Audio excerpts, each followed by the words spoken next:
Shalom, good morning, happy Sabbath to you. We continue Matthew chapters 21 to 24. Are you ready? Being the title, as it will cover some of those points. Matthew, starting from the triumphant entry of Yeshua, Matthew chapters 21, verse 2.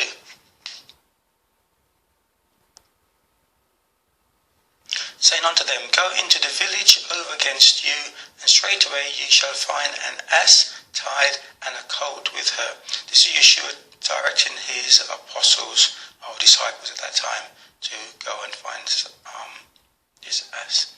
So continuing, starting again, saying unto them, Go into the village over against you, and straightway you shall find an ass tied and a colt with her.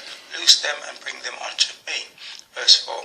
All this was done that it might be fulfilled, which was spoken by the prophet, saying, Tell ye the daughter of Zion, Behold, the king cometh unto thee, meek, and sitting upon an ass, and a colt, the foal of an ass. So just to highlight this point, there's a prophecy of Isaiah chapters 62 verse 11 and Zechariah chapters 9 verse 9 to show that here again we see fulfill does not mean to cancel nor do away with something. As when people say the law, use the word fulfill, to think it means the law was done away with. Matthew 21:13, and said unto them, It is written, My house shall be called a house of prayer, but you have made it a den of thieves. Again, it's when Yeshua went to the temple and saw them selling doves and money changing and so forth. He overturned the tables. Continuing from verse 16, and said unto him, Hearest thou what these say? And Yeshua saith unto them, Yea, have ye never read, Out of the mouth of babes and sucklings thou hast perfected praise. Verse 22, and all things whatsoever you shall ask in prayer, believing ye shall receive. My comment, we should see the New Testament as the continuation and fulfilling of things prophesied in the Old. We just read, it is written, it is fulfilled, have you not read, and so on. Not that any new doctrine was formed or laws cancelled. The Old referred to the two main tribes, the Old Testament that is, referred to the main two tribes of Jerusalem, or two tribes of the Jews in Israel and Judah. And that a prophet like their Moses would be sent unto them and specified certain things about this person like Moses, i.e. what we just read from Isaiah chapter 62 verse 11 being fulfilled. Many people base on verse 22, based on verse 22, are taught they only have to pray to receive what they ask. Now, and whatsoever ye shall ask in prayer, believing it be received.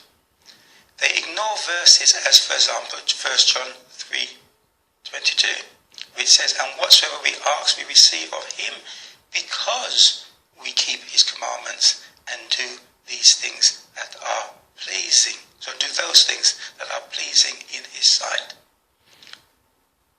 What pleases God is the keeping of his laws and his holy days.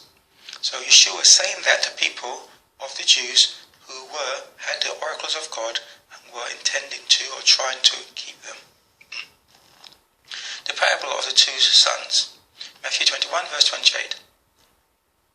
Again, Yeshua speaking to the Pharisees and Sadducees elders. But what think you? A certain man had two sons, and he came to the first and said, Son, go, work today in my vineyard. He answered and said, I will not. But afterwards he repented and went. And he came to the second and said likewise. And he answered and said, I go, sir, and went not. Which of them two did the will of his father? They said unto him, the first. Yeshua saith unto them, Verily I say unto you, that the publicans and the harlots go into the kingdom of God before you. My comment? We should also have seen it is the doers that receive, not those saying, Lord, Lord, yet following commandments and doctrines and theologies of denominations. Matthew 15:9. But in vain they do worship me, teaching for doctrines the commandments of men. Romans 15:18. For I will not, Paul speaking, for I will not dare to speak of any of those things which Christ hath not wrought by me, to make the Gentiles obedient by word and deed. 1 John 3:18. My little children, let us not love in word, neither in tongue, but in deed and in truth. So I repeat, is the doers of God's commandments. Matthew 22:13, the parable of the wedding feast. Then said the king to the servants, bind him hand and foot. So again, read the whole chapters. This is where someone came to the wedding feast not dressed accordingly. So the king said, bind him hand, and the king asked him, how did he get in? Bind him hand and foot. Then said the king to the servants, bind him hand and foot, and take him away, and cast him into outer darkness. There shall be weeping and gnashing of teeth. For many are called, but few are chosen. Now some people like to change this, add to the scriptures that we shouldn't do, but few have chosen. No, it's not few have chosen.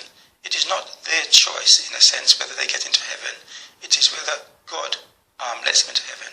So stick to the verse. For many are called, but few chosen. The one said, Lord, Lord, would have chosen to get in, but God did not choose them to get in. My comment continued. Though all have access to salvation, not all will receive. Messiah did not die for all, as many believe, but for those meeting the criteria, for example, of Revelations 14, verse 12. Keep the commandments of God and the faith of the Messiah. Matthew 22:36. Master. So when someone comes and asks him a question, Master, which is the great commandment in the law? Yeshua said unto him, Thou shalt love thy Lord thy God, or thou shalt love Yahweh thy God, with all thy heart, and with all thy soul, and with all thy mind. This is the first and great commandment.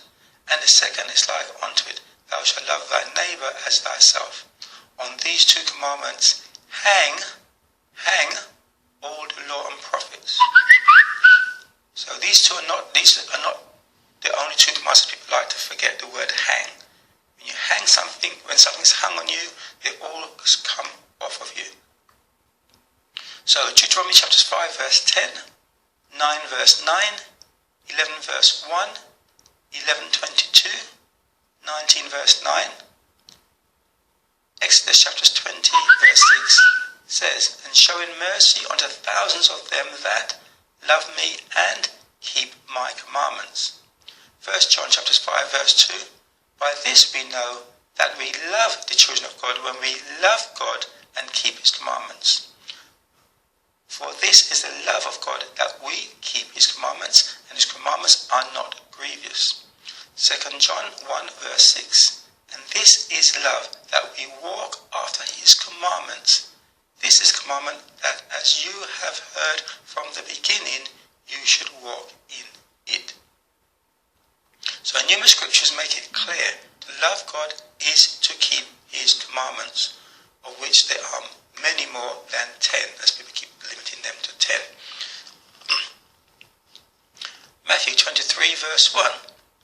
Then spoke Yeshua to the multitude and to his disciples, saying, The scribes and Pharisees sit in Moses' seat.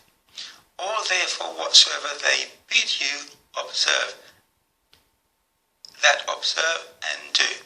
So whatever they say to observe, you observe and do, in other words. And I repeat, to do.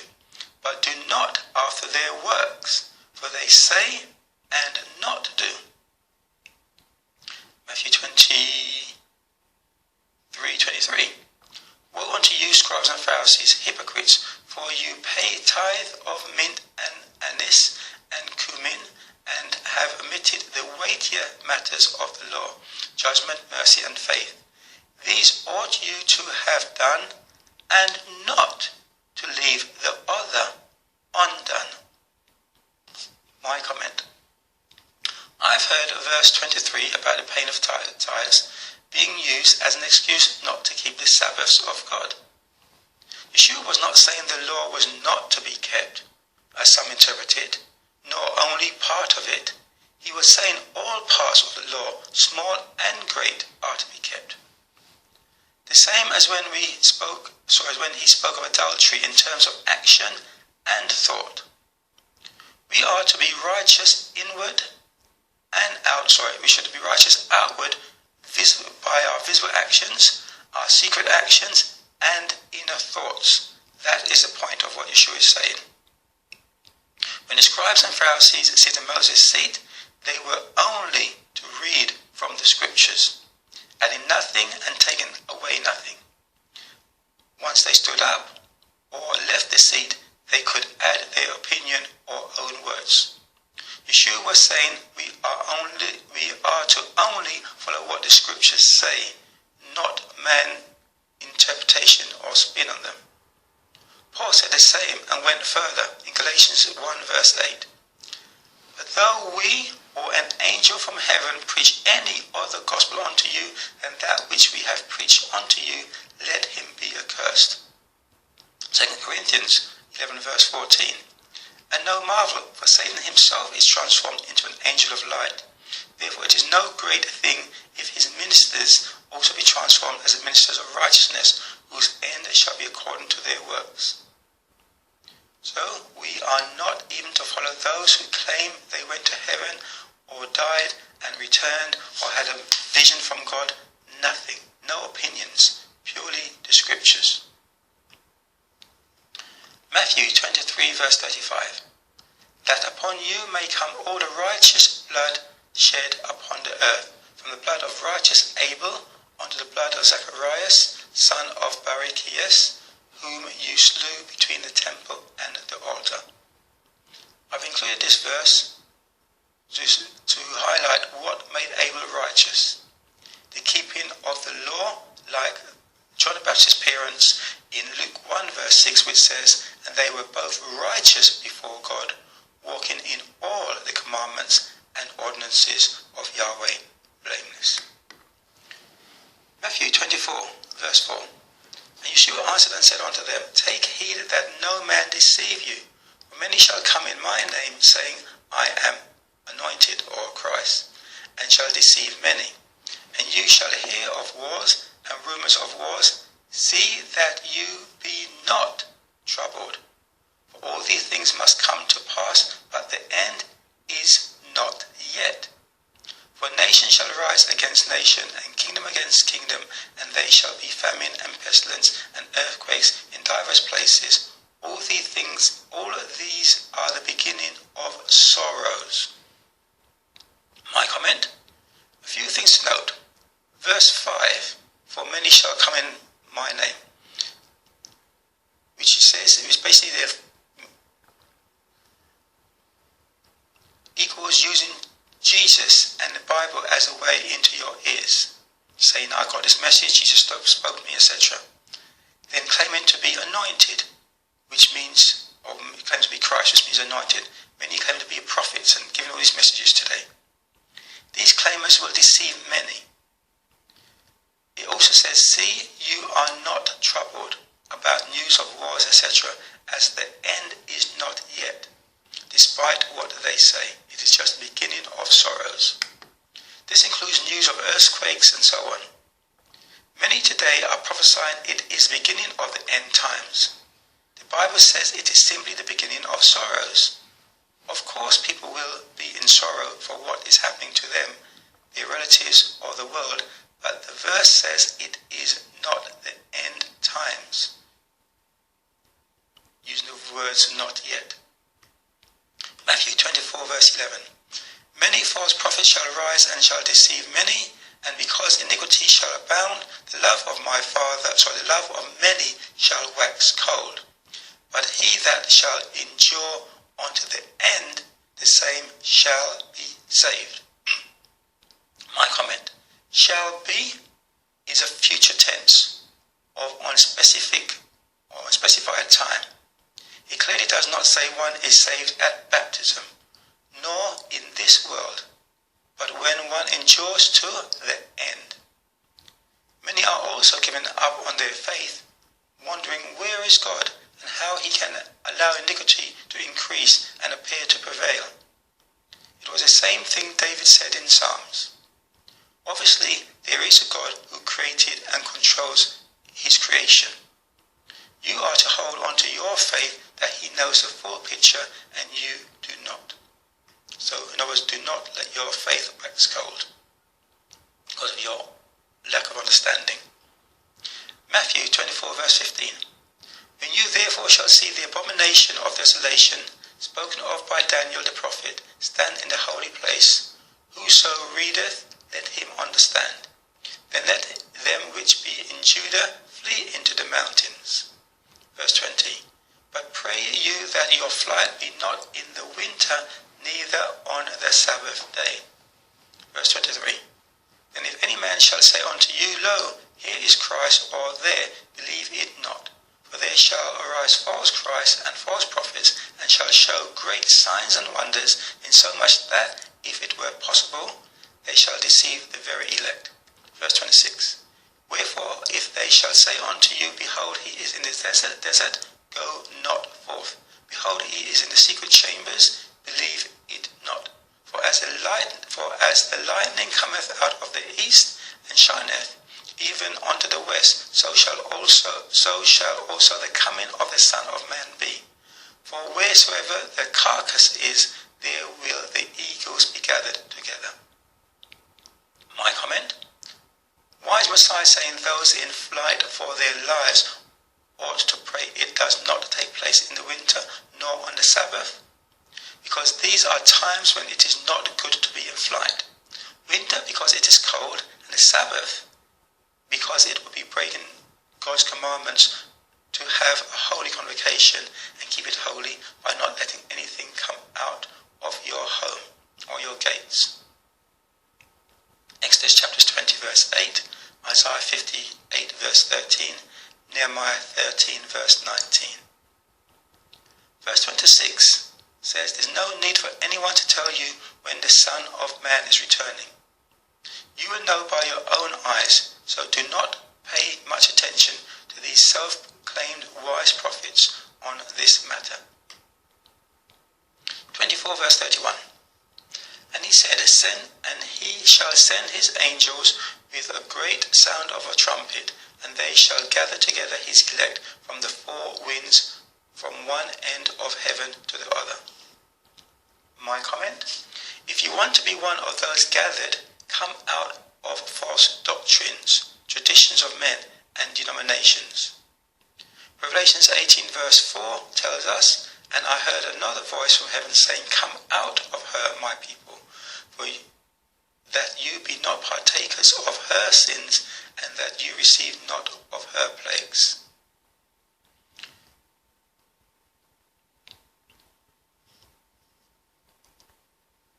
So come out of denominations that do not have the identification criteria the Bible calls those chosen, commandment keepers, the repented and believers in the Messiah that will have. Revelations 14, 12, 22, 14. You should know those off by heart by now. I've quoted them so many times. Matthew 24 verse 36. No one knows that day and hour. It reads, But of that day and hour knoweth no man, no, not the angels of heaven, but my Father only. But as the days of Noah were, so shall also the coming of the Son of Man be.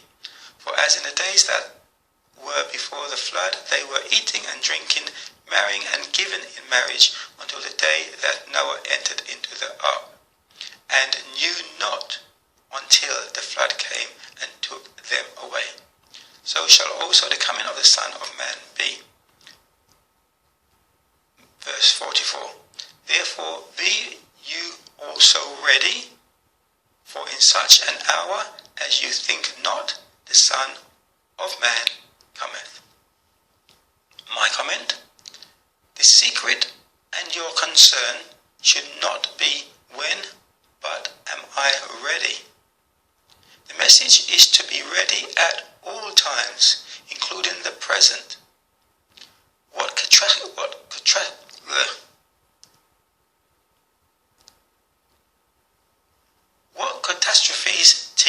us is that your end can come any second without warning, as we've witnessed on news programs. Delayed obedience is disobedience. Are you ready now? Have you and are you obeying God or following traditions of men? The God you serve is identified partly by the days you honor, as God and fake gods have their worship days. Which ones are you honoring? Shalom, enjoy your day. God willing, we continue tomorrow.